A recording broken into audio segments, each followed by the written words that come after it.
গল্পতরু চ্যানেলে আপনাদের সাথে আছি আমি রাজ। পড়ছিলাম হুমায়ুন আহমেদের উপন্যাস মূর্ধন্য। আজ পড়ছি এর 7ম পর্ব। আমরা আমাদের সন্তানের মুখে সবচেয়ে ভালো এবং সুস্বাদু খাবারটি তুলে দিতে চাই। ঘরোয়া স্বরের ঘি শতভাগ খাঁটি এবং স্বাদে অতুলনীয়। তাই চোখ বন্ধ করে কিনে নিন ঘরোয়ার স্বরের ঘি। জি, আমরা সিরাজগঞ্জের গরুর খাঁটি দুধে স্বর থেকে তৈরি স্বরের ঘি পৌঁছে দিচ্ছি আপনার হাতে। ঘরোয়ার শতভাগ খাঁটি স্বরের ঘি পেয়ে যাচ্ছেন 1 কেজি, আধা কেজি এবং 250 গ্রাম মোড়কে। প্রথমবার অর্ডারে পাচ্ছেন সারা বাংলাদেশে ফ্রি ডেলিভারি। অর্ডার করতে ভিজিট করুন www.ঘরোয়া.com অথবা হোয়াটসঅ্যাপ করুন 01890921241 নম্বরে। মোহাম্মদ মফিজের স্থান হল হরিচরণের বাড়িতে। শশী মাস্টার ব্যবস্থা করে দিলেন। শশী মাস্টার বললেন, মোহাম্মদ মফিজ আমার পরিচিত, জবলপুরের মানুষ। শহরের নোংরা আবহাওয়ায় শরীর খারাপ করেছে বলে কিছুদিন গ্রামে থাকবেন। আমি বাবার সঙ্গে দেখা করতে যাব। আমার অনুপস্থিতিতে উনি ছাত্র পড়াবেন। হরিচরণ বললেন, কোনো অসুবিধা নাই, যতদিন ইচ্ছা থাকবেন। আমার বাড়ি তো খালি পড়ে আছে। অতি থেকে হরিচরণের পছন্দ হল। নির্বিরোধী ভালো মানুষ, পড়াশোনায় খুবই আগ্রহ, বেশিরভাগ সময় বই নিয়ে আছেন। বই পড়ার স্থানও বিচিত্র, কখনো পুকুর ঘাটে, কখনো শতরঞ্জি পেতে শিউলিতলায়, আবার কখনো বা বই হাতে হাঁটতে হাঁটতে পড়া। হরিচরণের সঙ্গে অতিথির কথাবার্তা হয় না বললেই চলে। মানুষটা স্বল্পবাক। টুকটাক কথা যা হয় খাবার সময় হয়। একদিন মফিজ বললেন, শুনেছিলাম আপনার 2টা হাতি আছে, হাতি কই? হরিচরণ বললেন, পুরুষ হাতিটা বিক্রি করে দিয়েছিলাম। 2টা হাতি বাহুল্য ভেবেছি। মেয়ে হাতিটা আসামের জঙ্গলে পাঠিয়েছি, পুরুষ সঙ্গী খুঁজে বের করবে। কিছুদিন তার সাথে থাকবে, তারপর গর্ভবতী হয়ে ফিরে আসবে। মফিজ বললেন, এও কি সম্ভব? হরিচরণ বলল, সম্ভব কিনা জানি না, একটা পরীক্ষা বলতে পারেন। হাতির অন্তরে মায়াভাব প্রবল, সে গৃহকর্তার কাছে ফিরে আসে। গৌরীপুরের মহারাজার একটা মাদি হাতি পালিয়ে আসামের জঙ্গলে চলে গিয়েছিল। গর্ভবতী হয়ে সে মহারাজার কাছে ফিরে আসে। হাতি জঙ্গলে ছেড়ে দিয়ে আসার বুদ্ধি সেখান থেকে পাওয়া। আপনার এই জঙ্গলি বাগান অতি মনোহর। কত ধরনের গাছ আপনার আছে জানেন? না, আমি গাছের একটা পূর্ণ তালিকা তৈরি করছি। আপনার এখানে কিছু দুর্লভ গাছ আছে। কর্পূর গাছ যে আছে আপনি জানেন? না, আমার বাবার গাছের শখ ছিল। তিনি নানান জায়গা থেকে গাছ এনে লাগিয়েছিলেন। আমার গাছের শখ নাই। আপনার কিসের শখ? আমার কোনো কিছুর শখ নাই, তবে আপনার গাছের প্রতি আগ্রহ দেখে ভালো লাগলো। আমাদের নবীজির গাছপালার প্রতি প্রবল আগ্রহ ছিল। একটা হাদিসে আছে, তিনি বলেছেন, তুমি যদি জানো পরের দিন রোজ কিয়ামত, তারপরেও একটা গাছ রোপণ করো। হরিচরণ মুগ্ধ গলায় বললেন, বাহ, সুন্দর কথা তো। মফিজ বললেন, নবীজির অনেক সুন্দর সুন্দর কথা আছে। আপনি আগ্রহী হলে আমি আপনাকে বলবো। হরিচরণ বললেন, আর একটা বলুন। মফিজ বললেন, আপনি নিশ্চয়ই জানেন আরবের অন্ধকার যুগে কন্যা শিশুদের নানাভাবে নির্যাতন করা হতো। অনেককে জীবন্ত কবর দেয়া হতো। নবীজি সারা জীবন চেষ্টা করেছেন শিশুকন্যাদের মঙ্গল করতে। তার একটা হাদিস আছে, তিনি বলেছেন, যারা শিশুকন্যাদের জন্য কোনো উপহার নিয়ে আসে তারা যুদ্ধ বিধ্বস্ত অঞ্চলে খাদ্য সামগ্রী আনার মতো পুণ্যের কাজ করে। হরিচরণ বললেন, আপনার তো ধর্ম বিষয়ে অনেক জানাশোনা, কিন্তু আপনাকে ধর্মকর্ম করতে দেখি না। মুসলমানদের দৈনিক 5 বেলা নামাজ পড়ার বিধান আছে বলে শুনেছি। ঠিকই শুনেছেন, আমি সেরকম ধার্মিক মানুষ না। আমি শুধু জুমাবারে মসজিদে যাই। এখন আপনি যদি বিব্রত না হন তাহলে আপনাকে একটা প্রশ্ন করি। করুন। আপনি ধর্মচ্যুত হয়েছেন বলে শুনেছি। আপনি আমাদের পবিত্র ইসলাম ধর্ম গ্রহণ করছেন না কেন? হরিচরণ দীর্ঘ নিঃশ্বাস ফেলে বললেন, সমাজ আমাকে ধর্মচ্যুত করেছে, আমি তো নিজেকে করি নাই। ব্রাহ্মধর্ম গ্রহণ করতে পারেন। অনেক বিশিষ্টজন ব্রাহ্মধর্ম গ্রহণ করেছেন, স্বয়ং রবীন্দ্রনাথ তাদের মধ্যে একজন।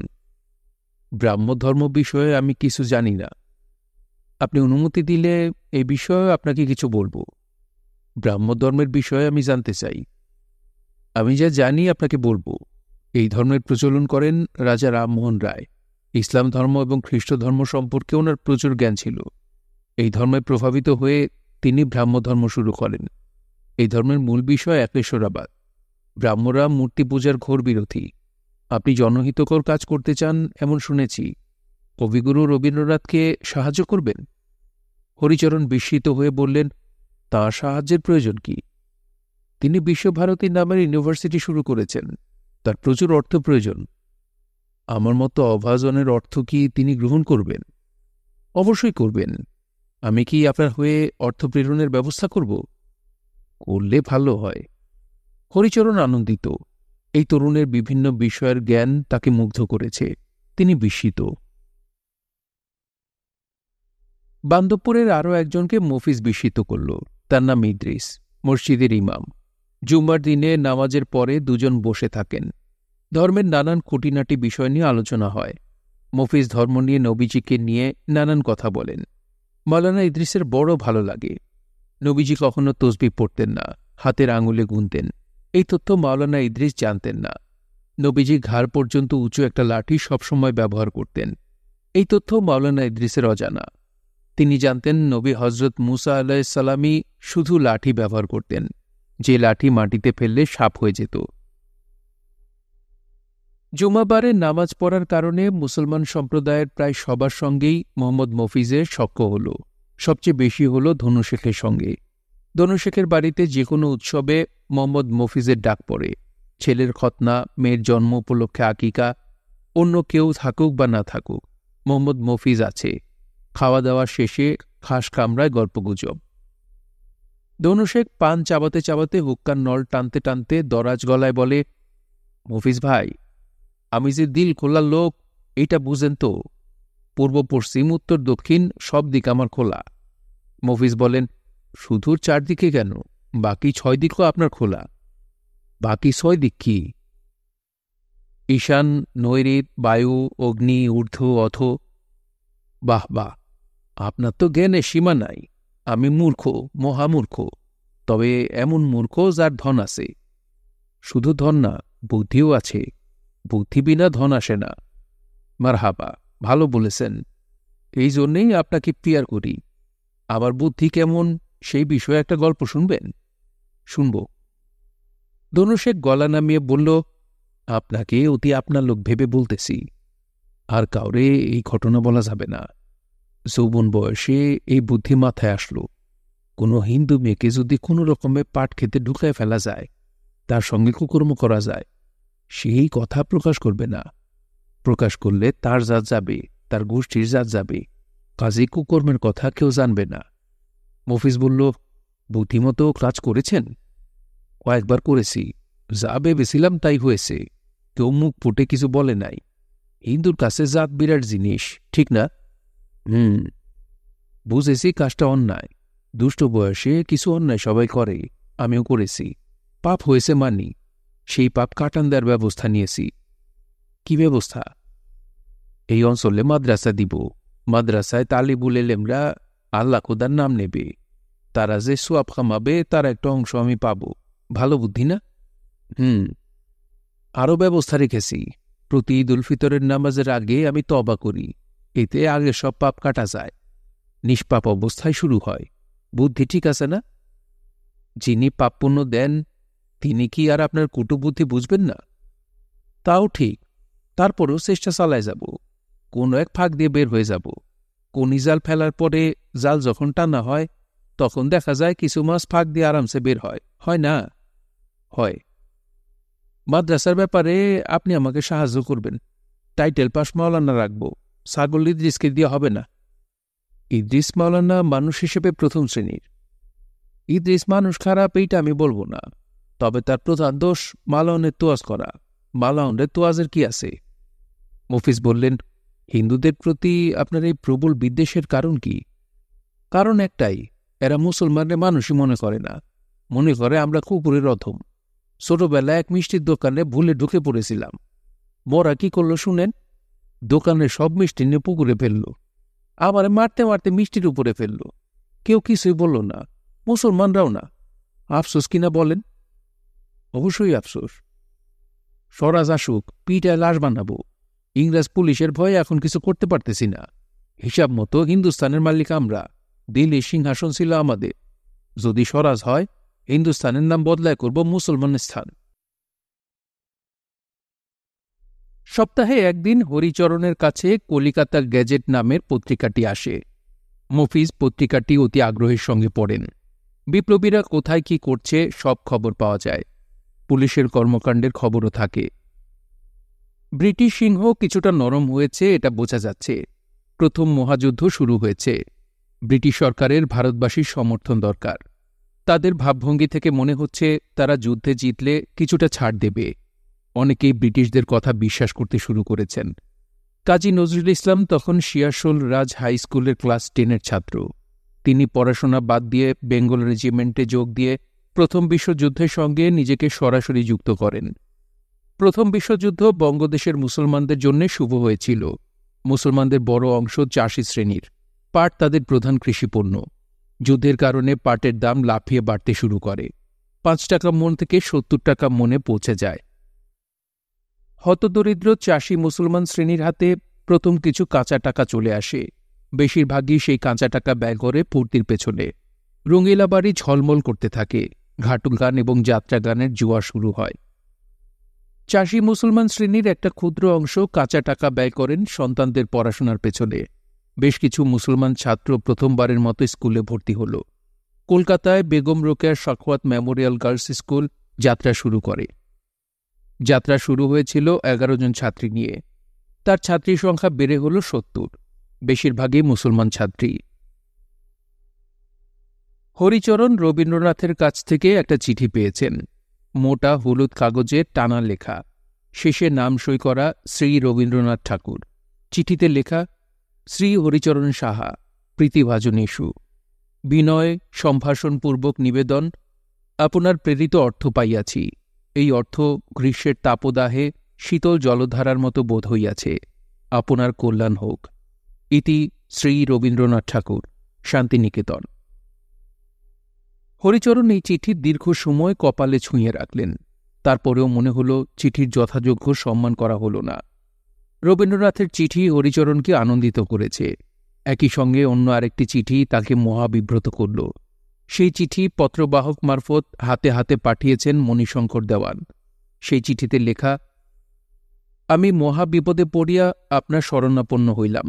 একমাত্র পুত্র শিবশঙ্কর দুরারোগ্য রোগে মৃত্যুপথযাত্রী। ডাক্তার কবিরাজ কেহই রোগের কারণ বা প্রতিকারের পথ দিতে পারিতেছে না। আমি সাহেব ডাক্তার দেখাইয়াছি, ইউনানি চিকিৎসাও করিয়াছি। আমার পুত্রের যন্ত্রণা সীমাহীন। পিতা হিসেবে এই যন্ত্রণা দেখা আমার পক্ষে অসম্ভব হইয়া দাঁড়াইয়াছে। লোকমুখে শুনতে পাই আপনি ঈশ্বরের আশীর্বাদে রোগ হরণ করিতে পারেন। শেষ চেষ্টা হিসেবে আপনার দ্বারস্থ হইলাম। আমি পুত্রকে নিয়া যে কোনো সময় বান্ধবপুরে উপস্থিত হইব। আপনি যথাসাধ্য করিবেন, ইহাই আমার প্রার্থনা। যাত্রার শুভদিন নির্ণয়ের জন্যে পঞ্জিকা দেখিতেছি। বুধবার 12 বেলা শুভদিন পড়িয়াছে। ওই দিন রওনা হইবার সম্ভাবনা আছে। বুধবার রওনা হইলে শুক্রবার নাগাদ পৌঁছিবার কথা। বাকি ঈশ্বরের ইচ্ছা। মণিশঙ্কর তার পুত্রকে বান্ধবপুরে নিয়ে এসেছেন। তার দোতলা বাড়ির বারান্দার খাটের উপর পাটি পেতে তাকে শুইয়ে রাখা হয়েছে। ছেলের পায়ের কাছে মণিশঙ্কর মাথা নিচু করে বসে আছেন। ছেলের যন্ত্রণা তিনি সহ্য করতে পারছেন না, আবার উঠে চলেও যেতে পারছেন না। ছেলের মা ঠাকুর ঘরে ঢুকেছেন। সেখানে পূজা চলছে। পূজার জন্যে 2 জন ব্রাহ্মণ এসেছেন কলকাতা থেকে। উঠানের নাম সংকীর্তন হচ্ছে। অনেক লোকজন ভিড় করেছে। দুর্গাপূজার মতো জমজমাট অবস্থা। গভীর বিষাদেও এক ধরনের উৎসবের ছোঁয়া থাকে। শিবশঙ্করের বয়স মাত্র 9। তীব্র ব্যথা সে নিতে পারছে না। ব্যথার এক একটা ধাক্কা আসে। ছেলে বাবার দিকে তাকিয়ে বলে, বাবা, ব্যথা কমায় দাও। অসহায় বাবা হাউমাউ করে কেঁদে ওঠেন। খবর পেয়ে হরিচরণ এসেছেন। তাকে দেখে মণিশঙ্কর ফুঁপিয়ে উঠে বললেন, আমাকে বিষ এনে দেন, আমি বিষ খেয়ে মরে যাই। ছেলের যন্ত্রণা নিতে পারছি না। হরিচরণ খাটের পাশে এসে দাঁড়ালেন। শিবশঙ্কর বলল, হরি কাকু, ব্যথা ব্যথা।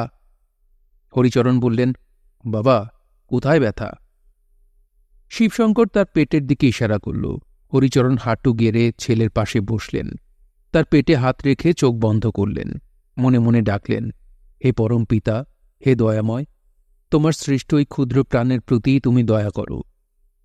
হরিচরণ অতি দ্রুত প্রার্থনার গভীরে পৌঁছে গেলেন। তিনি কোথায় আছেন, কি করছেন, কিছুই তার মনে রইল না। তার শুধুই মনে হল তিনি কোনো এক অতলে তলিয়ে যাচ্ছেন। গৃহমন্দিরের পূজার ঘণ্টার শব্দ ক্ষীণ হয়ে আসছে। লোকজনের চলাচল, কথাবার্তার কোনো শব্দই তার কানে আসছে না। তিনি গভীর বিশ্বাস থেকে বলে যাচ্ছেন, দয়া করো দয়াময়, দয়া করো, দয়া করো। হরিচরণের চোখ দিয়ে পানি পড়ছে। একসময় হঠাৎ তার কাছে মনে হল তিনি সাঁতরাতে শুরু করেছেন। কুল কিনারা নেই এমন কোনো দিঘি যার জল স্বচ্ছ ও শীতল। একটি শিশু ডুবে যাচ্ছে, তাকে ধরতে হবে। এই তাকে আবছা দেখা যাচ্ছে, এই দেখা যাচ্ছে না। অনেকদিন আগে এরকম ঘটনা ঘটেছিল। তাঁর শরীর অবসন্ন, তিনি দম পাচ্ছেন না। জলের শীতলতায় তাঁর শরীর জমে যাচ্ছে, তিনি হাত পা নাড়তে পারছেন না। উঠান থেকে অনেকটা দূরে বাবলা গাছের নিচে শশী মাস্টার এবং মফিজ দাঁড়িয়ে। দুজনের দৃষ্টি হরিচরণের দিকে। দোতলার রেলিংয়ের ফাঁক দিয়ে হরিচরণের মুখ দেখা যাচ্ছে। হরিচরণ সামান্য দুলছেন। শশী মাস্টার বললেন, দৃশ্যটার মধ্যে অলৌকিক কিছু আছে। যদিও আমি জানি অলৌকিকত্ব বলে কিছু নেই। প্রার্থনায় কিছু হয় না। প্রার্থনায় কিছু হলে পৃথিবীর মানুষ সব ফেলে প্রার্থনা করে যেত। মফিজ বললেন, প্রার্থনায় কিছু হয় না, তারপরেও আমরা কিন্তু প্রতিনিয়তই প্রার্থনা করি। শশী মাস্টার বললেন, হরিবাবুর এই প্রার্থনা কতক্ষণ চলবে বলে তোর মনে হয়? মফিজ বললেন, বুঝতে পারছি না। আমার ধারণা উনি ট্রেন স্টেজে চলে গেছেন। ট্রেন ভাঙতে সময় লাগবে। শশী মাস্টার বললেন, যতক্ষণই লাগুক আমি অপেক্ষা করব। হরিচরণ এসেছিলেন দুপুরের আগে আগে। সন্ধ্যা হয়ে গেল। মণিশঙ্করের বাড়িতে সন্ধ্যা প্রদীপ জ্বালানো হল। পূজার ঘণ্টা এবং শাঁখ বাজতে লাগল। হরিচরণ ছেলের গা থেকে হাত সরিয়ে নিয়ে দীর্ঘ একটা নিঃশ্বাস ফেললেন। শিবশঙ্কর বাবার দিকে তাকিয়ে বলল, বাবা, জল খাব। মণিশঙ্কর কাঁসার গ্লাসে করে পানি নিয়ে এলেন। চামচ আনলেন চামচে করে খাওয়ানোর জন্যে। শিবশঙ্কর বলল, বাবা, আমাকে উঠায় বসাও। আমি হাত দিয়ে গ্লাস ধরে চুমুক দিয়ে জল খাব। আমার ব্যথা নাই। মণিশঙ্কর হতভম্ব গলায় বললেন, ব্যথা নাই? সত্যি ব্যথা নাই? ছেলে নাসূচক মাথা নাড়ল। মণিশঙ্কর এই আনন্দ নিতে পারলেন না, অচেতন হয়ে পড়ে গেলেন। মণিশঙ্করের পুত্র শিবশঙ্কর পরিণত বয়সে যক্ষ্মায় মারা যান। প্রেমচাঁদ রায়চাঁদ স্কলার এবং পরে ক্যামব্রিজ বিশ্ববিদ্যালয়ের র্যাংলার। হরিচরণ বারান্দায় বেতের চেয়ারে শুয়ে আছেন। তিনি ক্লান্ত ও বিধ্বস্ত। তার চোখ বন্ধ। তিনি বড় বড় করে নিঃশ্বাস ফেলছেন। কিছুক্ষণ আগেও তীব্র মাথা যন্ত্রণা হচ্ছিল, এখন নেই। রাত অনেক হয়েছে। দ্বিতীয় প্রহরে শিয়াল ডাকাটাকি শুরু করেছে। হরিচরণের সামনে কাঠের চেয়ারে কাঁসার জগ ভর্তি পানি এবং গ্লাস। তিনি কিছুক্ষণ পরপরই পানির গ্লাসে চুমুক দিচ্ছেন। তার পেছনে শশী মাস্টার বসে আছেন। মফিজ আছেন মণিশঙ্করের বাড়িতে। শশী মাস্টার বললেন, এখন কি একটু ভালো বোধ করছেন? হরিচরণ বললেন, না। মাথার যন্ত্রণা কমে নাই? মাথার যন্ত্রণা কমেছে, বুকে চাপ ব্যথা। পালঙ্কে শুয়ে থাকবেন? না। শশী মাস্টার বললেন, যদি অনুমতি দেন তাহলে আপনার সঙ্গে রাতটা কাটাই। হরিচরণ বললেন, আমি বারান্দাতেই বসে থাকব। শশী মাস্টার বললেন, আমিও থাকব। অলৌকিক কোনো কিছুতে আমার বিশ্বাস নাই, কিন্তু আজকের ঘটনাটা নিতে পারছি না। হরিচরণ বললেন, আমিও না। তবে প্রবল ঘোরের মধ্যে আমার বিশেষ এক ধরনের উপলব্ধি হয়েছে। হয়তো পুরোটাই ভ্রান্তি, মনের ভুল। জগৎ, সৃষ্টি রহস্য, পরকাল এইসব নিয়ে খুব চিন্তা করি বলেই হয়তো দেখেছি। কি দেখেছেন? আজ থাক, আরেকদিন বলবো। আচ্ছা। অভিজ্ঞতা বলে বোঝাতে পারবো সেরকমও মনে হচ্ছে না। পুরো ব্যাপারটা অস্পষ্ট। অস্পষ্ট? হরিচরণ বললেন, অস্পষ্ট বলাটাও ঠিক না, খুব স্পষ্ট, তবে সেই স্পষ্টতার ধরন ভিন্ন। কথাটা বুঝতে পারলাম না। হরিচরণ নিঃশ্বাস ফেলে বললেন, আমি নিজেও বুঝতে পারছি না। সমস্ত বিশ্বব্রহ্মাণ্ডকে আমার কাছে হঠাৎ মাকড়সার জালের মতো মনে হল। কেউ আলাদা না, সবাই যুক্ত, এবং প্রত্যেকেরই প্রাণ আছে। ইট, কাঠ, ভালুকণা সবই জীবন্ত। আরেকটা উপলব্ধি হয়েছে, আপনি ক্লান্ত, বিশ্রাম করুন, আরেকদিন শুনব। তবে আজ না বললে আপনি আর কোনোদিন বলতে পারবেন না। হরিচরণ বললেন, কেন বলতে পারব না? শশী মাস্টার বললেন, আমি যতদূর অনুমান করছি আপনার অভিজ্ঞতা স্বপ্নের মতো। স্বপ্নের স্মৃতি অতি অল্প সময়ের স্মৃতি, আপনি ভুলে যাবেন। হরিচরণ গ্লাসে পানি ঢেলে চুমুক দিলেন, চেয়ারে শরীর এলিয়ে চোখ বন্ধ করলেন এবং কিছুক্ষণের মধ্যেই গভীর ঘুমে তলিয়ে গেলেন। ঘুমের মধ্যে তিনি একটা সুখ স্বপ্ন দেখলেন। স্বপ্নের মধ্যেও তিনি একই জায়গায় ঘুমোচ্ছেন। শিউলির মা রানীবালা এসে তার ঘুম ভাঙালেন। তিনি উঠে বসতে বসতে বললেন, বউ, কোনো সমস্যা?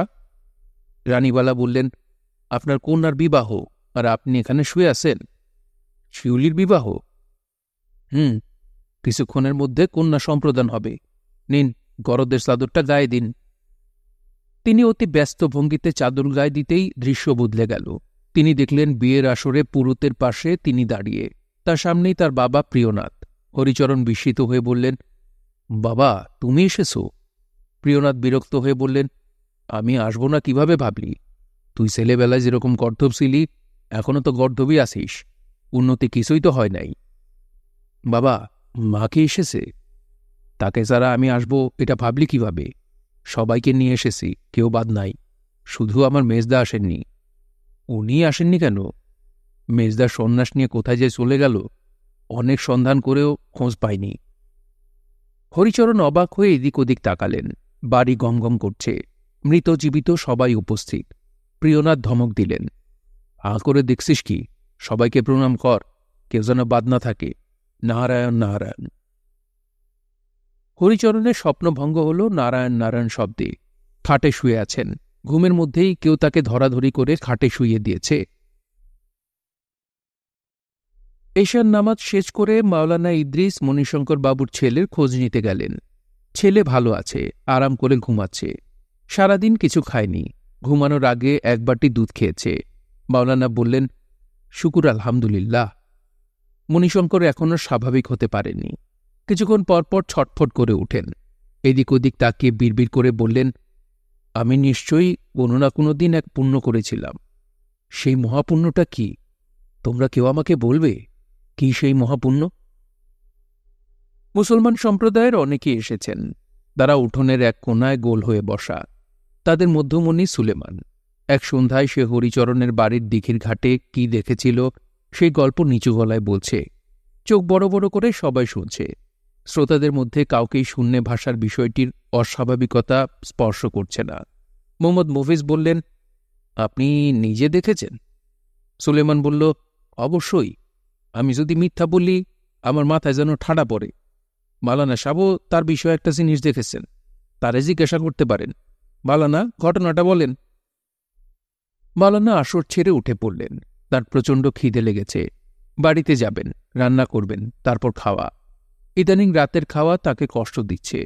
প্রায় মনে হচ্ছে কেউ একজন যদি থাকত যে রান্না করে রাখবে। এবাদতবন্দিকে শেষ করে যাকে নিয়ে তিনি খেতে বসবেন। খেতে খেতে সুখ দুঃখের কিছু গল্প। সবার ভাগ্যে সবকিছু হয় না। ভাগ্যকে দোষ দেওয়াও ঠিক না, কারণ আল্লাহ পাক স্বয়ং বলেছেন, ভাগ্যকে দোষ দিও না, কারণ আমিই ভাগ্য। মাওলানা রান্না চড়িয়েছেন। চাল ডালের খিচুড়ি। ঘরে ঝিঙ্গা ছিল, কুচি কুচি করে ঝিঙ্গা দিয়েছেন। খুঁজে পেতে দুটি আলুও পাওয়া গেল। আলু দুটি দিয়ে দিলেন। খিচুড়ি নামাবার আগে আগে 1 চামচ ঘি দিয়ে দেবেন। ঘিয়ের সুঘ্রাণে সমস্ত ত্রুটি ঢাকা পড়ে যাবে। মাওলানা বাড়িতে আছেন? মাওলানা ঘর থেকে বের হয়ে দেখেন মোহাম্মদ মফিজ। আপনার সঙ্গে গল্প করতে এসেছি। মাওলানা আনন্দিত গলায় বললেন, অবশ্যই অবশ্যই। কি করছিলেন? রান্না বসাইছি জনাব। আসেন, রান্নাঘরে চলে আসেন। বাড়িতে কোনো স্ত্রীলোক নাই, পর্দা করার কেউ নাই। কি রান্না করছেন? সামান্য খিচুড়ি। 2 ভাই মিলে খেয়ে ফেলব। 2 ভাইটা কি? মাওলানা বললেন, আমি আর আপনি। জনাবের নিশ্চয়ই খাওয়া হয় নাই। জি না, আপনার সঙ্গে অতি আগ্রহের সঙ্গে খাব। মাওলানা বললেন, আল্লাহ পাক আপনার আজ রাতের রিজিক আমার হাঁড়িতে দিয়েছেন, উনার অশেষ মেহেরবানি। মোহাম্মদ মফিজ বললেন, আপনার মতো ক্ষুধাভক্ত মানুষ খুব বেশি আছে বলে আমি মনে করি না। এই ধরনের ভক্তি দেখাতেও আনন্দ। দুজন রান্না করে বসেছেন। মাওলানা আরেক মুঠ চাল হাঁড়িতে দিয়ে দিয়েছেন। মাওলানা রান্নার প্রক্রিয়ায়ও একটা পরিবর্তন করেছেন। খিচুড়ি ডালের মতো বাগার দেবেন বলে ঠিক করেছেন। সিদ্ধ হয়ে গেলে অন্য একটা হাঁড়িতে ঘি সঙ্গে পেঁয়াজ ভোজ বাগার। অতিথির কারণে উন্নত ব্যবস্থা। মৌলানা সাহেব। জি জনাব। সুলেমান নামের লোকটা বলছিল আপনি হরিবাবুর একটা বিশেষ জিনিস জানেন। সেটা কি? উনি সাধু প্রকৃতির মানুষ, উচ্চশ্রেণীর সাধু। এর বেশি কিছু জানি না। সুলেমান যে বলল আপনি বিশেষ কিছু জানেন। গ্রামের মানুষ অন্যকে সাক্ষী মেনে কথা বলতে পছন্দ করে। তাদের অনেক দোষের মধ্যে এটা একটা বড় দোষ। আজ যে ঘটনা ঘটল এই বিষয়ে আপনার মতামত কি? মৌলানা বললেন, আল্লাপাক মণিশঙ্করবাবুর পুত্রকে দয়া করেছেন। উনি যখন যাকে ইচ্ছা দয়া করেন। হরিচরণবাবুর এখানে কোনো ভূমিকা নাই? আছে। আল্লাপাক উনার মাধ্যমে দয়া করেছেন। উনার মাধ্যমে দয়া করেছেন বলে উনাকেও দয়া করা হয়েছে। আমাদের ঈসা নবীর কথা মনে করেন। উনি অন্ধকে দৃষ্টি দিতেন, কুষ্ঠরোগী ভালো করতেন। হরিচরণবাবু নিশ্চয়ই ঈসা নবী না? অবশ্যই না। আমরা কেউই কারো মতো না, সবাই আলাদা। মোহাম্মদ মফিজ বললেন, আল্লাহ পাকের কাছেও কি প্রতিটি মানুষ আলাদা, নাকি তার কাছে সবাই এক? মাওলানা ইদ্রিস দীর্ঘ নিঃশ্বাস ফেলে বললেন, অতি জটিল প্রশ্ন। এই প্রশ্নের জবাব দিবার মতো জ্ঞান আমার নাই। তবে কথাটা আমার মনে থাকবে। যদি কখনো কোনো প্রকৃত জ্ঞানী মানুষের সন্ধান পাই, তাকে জিজ্ঞেস করব। খানা তৈয়ার হয়েছে, আসেন খানা খাই। খাওয়া শেষ করে মোহাম্মদ মফিজ বললেন, আমি আমার এক জীবনে অনেক ভালো ভালো খাবার খেয়েছি। এত ভালো খাবার খাইনি। যতদিন বেঁচে থাকব আপনার হাতের রান্না মনে থাকবে। মাওলানা বললেন, সবই আল্লাহ পাকের খেলা। তিনি আমাদের মুখে রুচি দিয়েছেন। উনার দরবারে শুক্রিয়া। আসেন দুই ভাই মিলে আল্লাহ পাকের দরবারে মোনাজাত করি। মোহাম্মদ মফিজ বললেন, কিছু মনে করবেন না। এই দোয়াটা আপনি একা করুন, আমি পাশে বসে দেখি। হরিচরণ পারুল গাছের নিচে বসে আছেন। তার শরীর দুর্বল। রোজ রাতে নিয়ম করে জ্বর আসছে। সকালে জ্বর সেরে যায়, কিন্তু তার থাবা রেখে যায়। সারাটা দিন কাটে ক্লান্তিতে এবং রাতে জ্বর আসবে তার প্রতীক্ষায়। কড়া রোদ উঠেছে। হরিচরণের গায়ে রোদ চিরবির করছে। একটু সরে বসলেই রোদের হাত থেকে বাঁচা যায়। সরে বসতেও ইচ্ছা করছে না। হরিচরণের চোখ বন্ধ। তার ঝিমুনির মতো এসেছে। কে যেন তার পায়ে হাত দিল। হরিচরণ চমকে উঠে চোখ খুললেন। কিশোরী এক মেয়ে তার সামনে দাঁড়িয়ে। শাড়ি পরায় তাকে বড় বড় দেখাচ্ছে। মেয়েটার মুখে অস্বাভাবিক মায়া। হরিচরণ বললেন, এই তুই কে? আমার নাম যমুনা। তুই কবিরাজ সতীশবাবুর মেয়ে না? হুম। এত বড় হয়ে গেলি কবে? যমুনা খিলখিল করে হাসল। হরিচরণ বললেন, তুই যে আমার পায়ে হাত দিলি, তোর তো জাত গেছে। যমুনা বলল, কেউ দেখে নাই। হরিচরণ বললেন, তাও ঠিক। জাত যাবার জন্যে কাউকে না কাউকে দেখতে হবে। তুই এত দূরে একা এসেছিস? যমুনা বলল, আপনার সঙ্গে দেখা করার জন্য আসছি। বলিস কি, কি জন্যে? যমুনা অন্যদিকে মুখ ফিরিয়ে বলল, বলতে লজ্জা করে। হরিচরণ হাসতে হাসতে বললেন, চোখ বন্ধ করে বল। চোখ বন্ধ করে বললে লজ্জা লাগবে না। যমুনা চোখ বন্ধ করল না। অন্যদিকে তাকিয়ে থেকে বলল, আপনি আমার মাথায় হাত রেখে আশীর্বাদ করবেন। কি আশীর্বাদ? আমার যেন বিবাহ হয়। বিবাহ তো এমনি হবে, এর জন্যে আশীর্বাদ লাগবে কেন? যমুনা জবাব দিল না। ঘু মোড়ামুখী করে গা মোড়ামুড়ি করতে লাগল। লজ্জায় তার গালে লালচে আভা দেখা দিল। হরিচরণ বললেন, বিশেষ কারো সঙ্গে বিবাহ? হুম। নাম কি? সুরেন। কলিকাতায় থাকে, কলেজে পড়ে। তোর ধারণা আমি আশীর্বাদ করলেই সুরেনের সঙ্গে তোর বিয়ে হবে? হুম। হরিচরণ হাসতে হাসতে বললেন, কাছে আয়, আশীর্বাদ করে দিচ্ছি। যমুনা তার সামনে মাথা নিচু করল। হরিচরণ উচ্চ স্বরে প্রার্থনা করলেন, হে ভগবান, হে পরম পিতা, তোমার এই সন্তানটির অন্তরের গোপন বাসনা তুমি পূর্ণ করো। সুরেনের সঙ্গে তোমার এই সন্তানের শুভ বিবাহ যেন হয়। সেই বিবাহ যেন মঙ্গলময় হয়। তুমি তোমার এই অবোধ সন্তানকে দয়া করো। যমুনা প্রার্থনা শুনে ফুপিয়ে ফুপিয়ে কাঁদছে। হরিচরণের হঠাৎ মনে হল যমুনা কাঁদছে না, কাঁদছে তার কন্যা শিউলি। এই ধরনের ভ্রান্তি আজকাল তার ঘন ঘন হচ্ছে। ন্যায়রত্ন রামনিধি কাশীর এক পণ্ডিত নিয়ে এসেছেন। পণ্ডিতের নাম নগেন্দ্রনাথ ভট্টাচার্য তর্কালঙ্কার। তারা সরাসরি হরিচরণের বাড়িতে এসেছেন। হরিচরণ অতি সমাদরে তাদেরকে বসিয়েছেন। তাদের আগমনের হেতু বিচিত্র। হরিচরণ পতিত অবস্থা থেকে উদ্ধার পেয়েছেন। এখন তিনি আর জাতিচ্যুত না। তার বাড়িতে অতি উচ্চ বর্ণের ব্রাহ্মণরাও জল গ্রহণ করতে পারবেন। বিধান এসেছে সরাসরি কাশী থেকে। রামনিধি বললেন, তোমার বাড়িতে ফলাহার করতেও এখন আর আমাদের আপত্তি নাই। এই মীমাংসা করতে অনেক পরিশ্রম হয়েছে, কয়েকবার কাশী যেতে হয়েছে। তুমি ইচ্ছা করলে খরচ দিতে পারো, না দিলেও ক্ষতি নাই। হরিচরণ বললেন, এত ঝামেলা করেছেন কি জন্যে? তোমার দিকে তাকিয়ে করেছি, তুমি বিশিষ্টজন। ভালো কথা, ওরাও অনেক কথা তোমার বিষয়ে শুনি। তুমি শরীরে হাত দিলেন নাকি রোগ সারে? হরিচরণ দীর্ঘ নিঃশ্বাস ফেললেন, কিছু বললেন না। রামনিধি গলা নামিয়ে বললেন, দীর্ঘদিন শুল বেদনায় কষ্ট পাচ্ছি, দেখো কিছু করতে পারো কি না। তুমি হাত দিলেই কাজ হয় নাকি মন্ত্রপাঠ করতে হয়? কি মন্ত্র পড়ো? নাগিনবাবুর বাম হাঁটুতেও বিরাট সমস্যা, হাঁটতে পারেন না বললেই হয়। তার বিষয়েও কিছু করা যায় কিনা দেখো। হরিচরণ বললেন, আমি শরীরে হাত দিলে রোগ সারে না। আমি কোনো অবধূত না, আমি সাধারণ মানুষ। আপনার শরীরে হাত রাখতে আমার কোনো সমস্যা নাই, কিন্তু আপনি ভেবে দেখেন হাত রাখা ঠিক হবে কি না।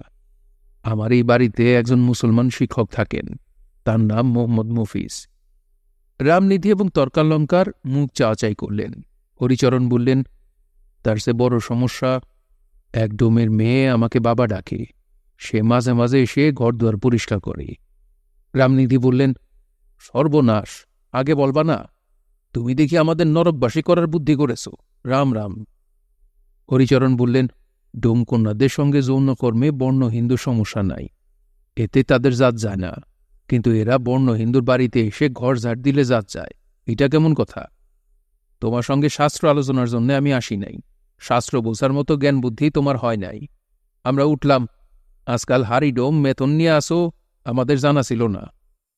দুই শাস্ত্র পণ্ডিত হরিচরণের বাড়ি থেকে বের হয়েই গঙ্গাজলে স্নান করে পবিত্র হলেন। বোতল ভর্তি গঙ্গাজল তাদের সঙ্গেই ছিল। এই জলের কয়েক ফোঁটা স্নানের পানিতে মিশিয়ে নিলেই গঙ্গা স্নান হয়। শশী মাস্টার চলে যাবেন, তার ডাক এসেছে। তাকে যেতে হবে চট্টগ্রামে।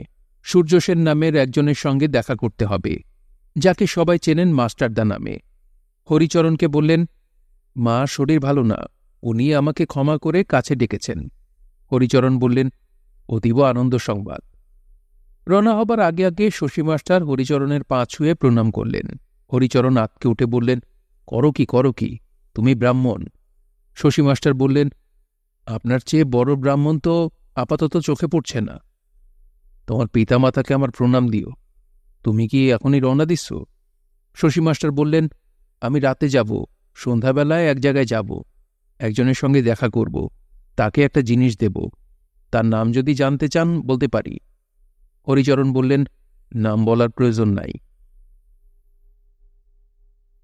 জুলেখার কাছ থেকে শশী মাস্টার বিদায় নিয়েছেন। কলের গান জুলেখাকে বুঝিয়ে দিয়েছেন। কিভাবে দম দিতে হয়, কিভাবে পিন বদলাতে হয় শিখিয়ে দিয়েছেন। হাসি মুখে বলেছেন, জুলেখা যাই। জুলেখা বলল, একটু বসেন, শরবত দেই, শরবত খান। শশী মাস্টার বসতে বসতে বললেন, বসতে যখন বলছো বসে যাই, তোমার সঙ্গে আবার দেখা হবে সেই সম্ভাবনা ক্ষীণ।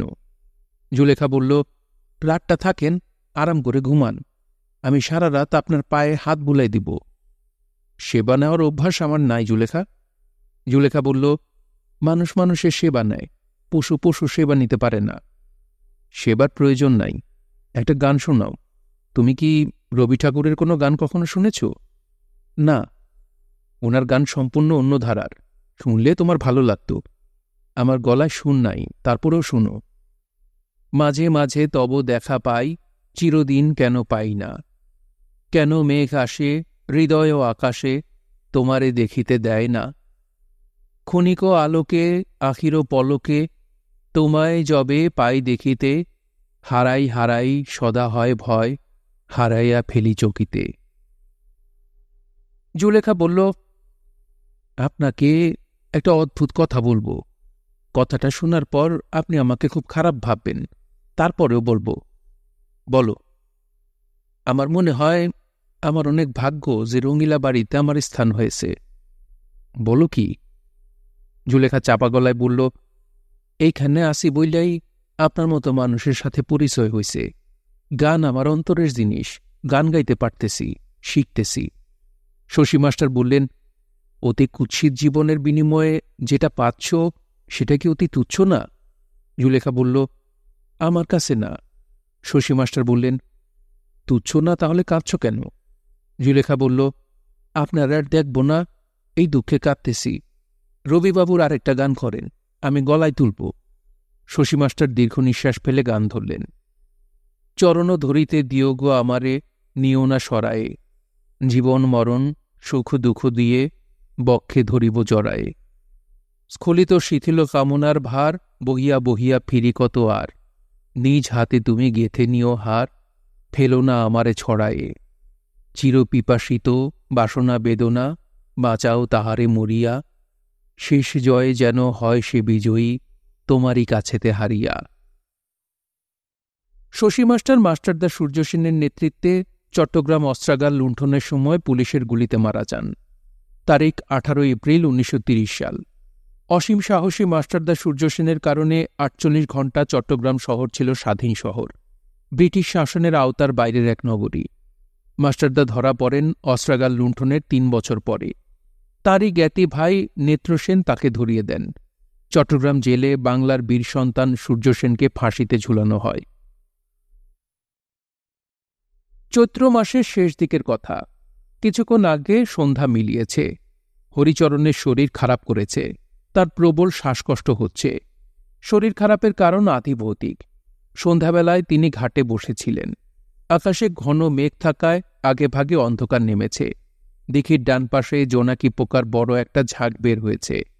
এরা দল বেঁধে পশ্চিম দিকে এগুচ্ছে। হরিচরণ গভীর আগ্রহে এদের গতি প্রকৃতির লক্ষ্য করছেন। দিঘির পাড় থেকে বের হয়ে এরা লেবুতলায় কিছুক্ষণ স্থির হল। সেখান থেকে উঠতে উঠতে বেদঝোপের পাশে কিছুক্ষণের জন্য অদৃশ্য হয়ে আবার দেখা দিল। এখন এরা যাচ্ছে শিউলি গাছের দিকে। হরিচরণ তাকালেন শিউলি গাছের দিকে। হঠাৎ তার হাত পা ঠান্ডা হয়ে গেল। তিনি স্পষ্ট দেখলেন শিউলি গাছের নিচে ফ্রক পরা এক মেয়ে। মেয়েটার দৃষ্টি তার দিকে। সে হয়তো অনেকক্ষণ ধরেই তাকিয়ে আছে। তার দিকে দৃষ্টি পড়ার পর সে গাছের আড়ালে চলে গেল। অতি দ্রুত যে গেল তাও না, ধীর পা ফেলে গেল। তবে সে তার দৃষ্টি একবারের জন্যও ফিরিয়ে নিল না। হরিচরণের মেয়েটাকে চিনতে কোনো সমস্যা হল না। মেয়েটা শিউলি, ঢেউ খেলানো চুল, রোগা শরীর, লম্বাটে মুখ। হরিচরণ চাপা গলায় ডাকলেন, কে? কে কো? গাছের আড়াল থেকে কেউ উত্তর দিল না। তবে হরিচরণ কিশোরীর পাতলা হাসির শব্দ শুনলেন। এটা কি কোনো বিভ্রান্তি, কোনো মায়া? তিনি যদি দৃষ্টি ফিরিয়ে নেন তাহলে কি মেয়েটা আবার আগের জায়গায় ফিরে আসবে? হরিচরণ পুকুরের দিকে তাকালেন। মনে মনে বললেন, যা দেবীষু ভ্রান্তরূপেণ সংস্থিতা, দেবী ভ্রান্তিরূপে অবস্থান করেন। তিনি আবার তাকালেন শিউলি গাছের দিকে। হ্যাঁ, মেয়েটাকে আবার দেখা যাচ্ছে। সে এখন গাছে হেলান দিয়ে আছে। মেয়েটাকে স্পষ্ট দেখা যাচ্ছে। এই তো তার রোগা রোগা ফর্সা পা। হরিচরণ উঠে দাঁড়াতে দাঁড়াতে চাপা গলায় ডাকলেন, মা শিউলি। মেয়েটি এবার হাত ইশারায় তাকে কাছে ডাকল। হরিচরণ মন্ত্রমুগ্ধের মতো এগিয়ে যাচ্ছেন। তিনি চোখে পলকও ফেলছেন না। তার কাছে মনে হচ্ছে পলক ফেললেই এই ছায়াময়ীকে আর দেখা যাবে না। জঙ্গল আলো করে বিদ্যুৎ চমকাল। মেয়েটাকে আর দেখা গেল না। হরিচরণ নিজের ঘরে চোখ বন্ধ করে শুয়ে আছেন। তার মাথার কাছে হারিকেন জ্বলছে। বাঁদিকের জানলা খোলা।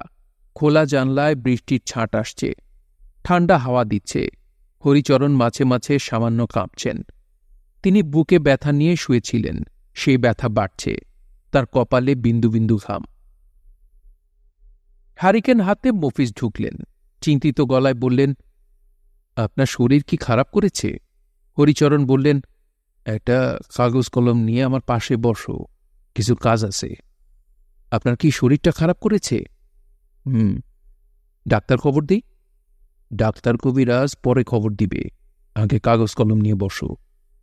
মফিজ কাগজ কলম নিয়ে বসলেন। হরিচরণ বললেন, আমার ধারণা আমি বাঁচব না। আমি আমার বিশ্ব সম্পত্তির বিলি ব্যবস্থা করব। সাক্ষী হিসেবে থাকবে তুমি এবং মাওলানা ইদ্রিস। মফিজ কিছুক্ষণ চুপ থেকে বললেন, আমার পক্ষে সাক্ষী হওয়া সম্ভব না। সম্ভব না কেন? আমার নাম মফিজ না, আমার নাম জীবনলাল চট্টোপাধ্যায়। হরিচরণ বিছানা থেকে উঠে বসলেন, তাকালেন তীক্ষ্ণ চোখে। জীবনলাল বললেন, আমি আপনার আশ্রয়ে আত্মগোপন করে আছি। বিপ্লবী? জীবনলাল হ্যাঁসূচক মাথা নাড়লেন। হরিচরণ বললেন, আমি কিছুটা আন্দাজ করেছিলাম। যাই হোক, আমি আমার সমুদয় বিষয় সম্পত্তি একজনকে দান করতে চাই। তার নাম জহির। সে মুসলমান ছেলে। তার বিষয়ে একটি বিচিত্র স্বপ্ন দেখেছিলাম বলে এই সিদ্ধান্ত। জীবনলাল বললেন, স্বপ্নের মতো তুচ্ছ বিষয় নিয়ে গুরুত্বপূর্ণ সিদ্ধান্ত নেওয়া ঠিক না। হরিচরণ কপালের ঘাম মুছতে মুছতে বললেন, স্বপ্ন তুচ্ছ না, এই বিষয়ে তোমার সঙ্গে তর্কে যাব না। যা লিখতে বলেছি লেখো, কাগজ কলম নিয়ে বসো। আমার শরীর এখন ভালো, এই ভালো থাকবে না। শরীর স্পর্শ করে অনেকের রোগ সারিয়েছি, নিজেরটা পারব না। জীবনলাল বললেন, সাধারণ কাগজে লেখা দানপত্র টিকবে না। আপনার ঘরে কি স্ট্যাম্প আছে? আপনি এত বড় ব্যবসায়ী, জমিদারিও আছে, কোম্পানির স্ট্যাম্প তো থাকার কথা। হরিচরণ বললেন, বুদ্ধিমানের মতো কথা বলেছ। স্ট্যাম্প আছে। বড় ঘরের সিন্দুকে স্ট্যাম্প আছে। সিন্দুকের চাবি কোথায়? হরিচরণ বালিশের নিচ থেকে চাবি বের করে দিলেন। জীবনলাল স্ট্যাম্প এবং কলম নিয়ে পাশে বসলেন। শান্ত গলায় বললেন, ছেলের বাবার নাম কি? বাবার নাম লাগবে। বাবার নাম ভুলে গেছি, মায়ের নাম মনে আছে, জুলেখা। ঠিকানা কি? জুলেখা থাকে বেশ্যাপল্লীতে, রঙিলা বেশ্যাপল্লী। জীবনলাল চমকে তাকালেন। হরিচরণ বললেন, তুমি যা ভাবছ তা না। জুলেখা আমাকে বাবা ডাকত, আমি তাকে কন্যা সমজ্ঞান করেছি। দানপত্র লেখা হল। হরিচরণ দস্তখত করলেন, বুড়ো আঙুলের ছাপ দিলেন। জীবনলালের দিকে তাকিয়ে বললেন, সাক্ষী হিসেবে তুমি নিজ নামে দস্তখত করো। জীবনলাল দস্তখত করলেন। হরিচরণ বললেন, দানপত্রে মাওলানা ইদ্রিসের দস্তখত নিয়ে আসো। ভালো কথা, দানপত্র তোমার হেফাজতে রাখবে, ব্যবস্থা নিবে যেন দানপত্র মতো কাজ হয়। ঠিক আছে, এখন আমাকে ধরাধরি করে বারান্দায় নিয়ে যাও। আপনার শরীর খুবই খারাপ, আপনি শুয়ে থাকুন, আমি ডাক্তার ডেকে আনি। হরিচরণ হাঁপাতে হাঁপাতে বললেন, তোমাকে যা করতে বলছি সেটা করো, তারপর ডাক্তার কবিরাজ যা আনবার আনবে। হরিচরণকে বারান্দার ইজি চেয়ারে শুইয়ে জীবনলাল ডাক্তারের সন্ধানে গেলেন। বৃষ্টি নেমেছে জোরে সোরে, বাতাস দিচ্ছে। বাতাসে গাছের পাতা নড়ে অদ্ভুত শব্দ হচ্ছে। হরিচরণ চোখ বন্ধ করলেন। উপনিষদের মঙ্গলাচরণ আবৃত্তি করলেন। ওং ভদ্রং কর্ণিভি শ্রীণুয়ামদেবা ভদ্রং পোষ্যমক্ষ বীর্যচত্র ধমে দেবহিংত যদায়ু ওং শান্তি শান্তি শান্তি। হে দেবগণ, কান দিয়ে যা কিছু ভালো তাই যেন শুনতে পাই, যা কিছু ভালো তাই যেন চোখ দিয়ে দেখতে পাই। আমার জন্য নির্দিষ্ট যে আয়ু দেবতারা ঠিক করে দিয়েছেন তা যেন শান্তিময় হয়। হরিচরণ চোখ খুললেন। অবাক হয়ে দেখলেন, বৃষ্টিতে ভিজতে ভিজতে তার কন্যা শিউলি এগিয়ে আসছে। কি আশ্চর্য, তার পায়ে লাল টুকটুক জুতা। এই জুতাই তো পূজার সময় তিনি এনে দিয়েছিলেন। জুতাজোড়া পায়ে দেবার আগেই তার মৃত্যু হল। তার মা জুতাজোড়া সিন্ধুকে তুলে রেখেছিলেন। আহারে, কতদিন আগের কথা। শিউলি এসে হরিচরণের সামনে থমকে দাঁড়িয়ে স্পষ্ট গলায় বলল, কি বৃষ্টি, কি বৃষ্টি। হরিচরণ 2 হাত বাড়িয়ে দিয়েছেন। শিউলি ঠোঁট টিপে হাসছে এবং পায়ে পায়ে এগুচ্ছে। হরিচরণ অপেক্ষা করছেন কখন তার মেয়ে এসে তার হাত ধরে। হরিচরণ ঢোলের শব্দ শুনতে পাচ্ছেন। ঢোল করতাল বাজিয়ে নাম জপ হচ্ছে। বহু মানুষ একত্রে হরি হরি করছে। সেই শব্দ সমুদ্র গর্জনের মতো। শুনছিলেন হুমায়ুন আহমেদের উপন্যাস মধ্যাহ্ন। পড়ছিলাম এর 7ম পর্ব। উপন্যাসটি আপনাদের কাছে কেমন লাগছে তা অবশ্যই কমেন্ট করে আমাদেরকে জানাতে পারেন।